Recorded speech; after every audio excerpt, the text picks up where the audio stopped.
3, 4, 5, 6, 7, 8. Look. Whoa.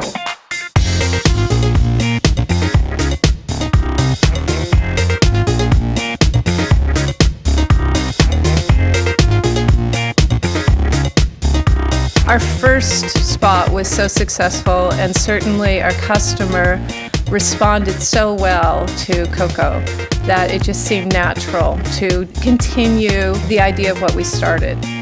So when I heard that there was a sequel, I was very excited. On the other hand, I was thinking, how can we actually do this?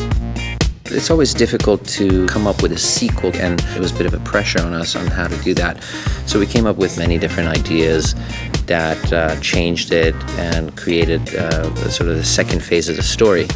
But then one of the ideas we presented was this thought that, let's go all the way there, meaning repeat the same very spot. So at the first 5 seconds, you're going to think you're watching the exact same spot.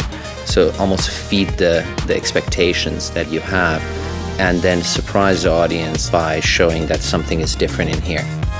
We just thought it was a little more daring and a little more interesting than your typical evolution of, let's go do tango dancing for the next one. So it certainly, I think, had a smarter, more clever approach. You got to know.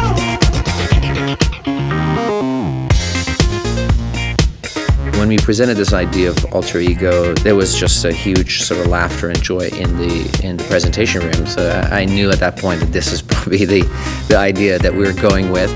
We really loved how it kind of tricks the audience into seeing the commercial, thinking that, they're going to run the same spot, and then all of a sudden, the second Coco comes into the screen.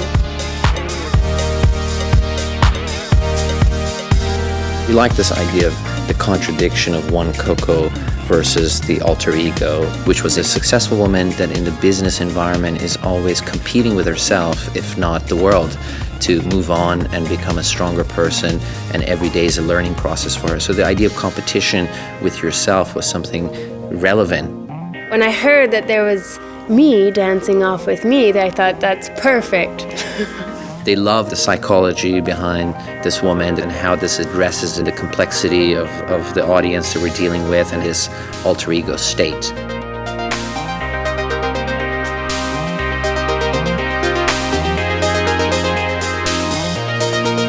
This commercial, similar to the last, is focused on the work kit line, which is really one of many areas that White House Black Market offers, which is actual beautiful modular workwear.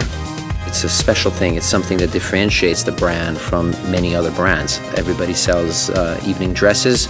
Everybody maybe sells even work clothes, but I don't know any other company that puts it in this way, which is this idea of modular work clothes that could easily switch between each other and focuses it on these minimalist idea of color, which is black, white, and an introduction of one other color each season. This was kind of a smart way of saying, while you're working, you can still look amazing. You only need a few pieces, and I believe exactly, and I think the industry believes in that. We have our set pants and our set tops that we always work with, and we use them day and night.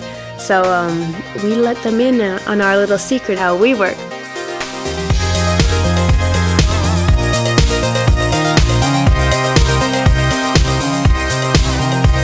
Since modeling is my job and it is to take photos, I definitely like a little bit of a challenge or something that's telling a story.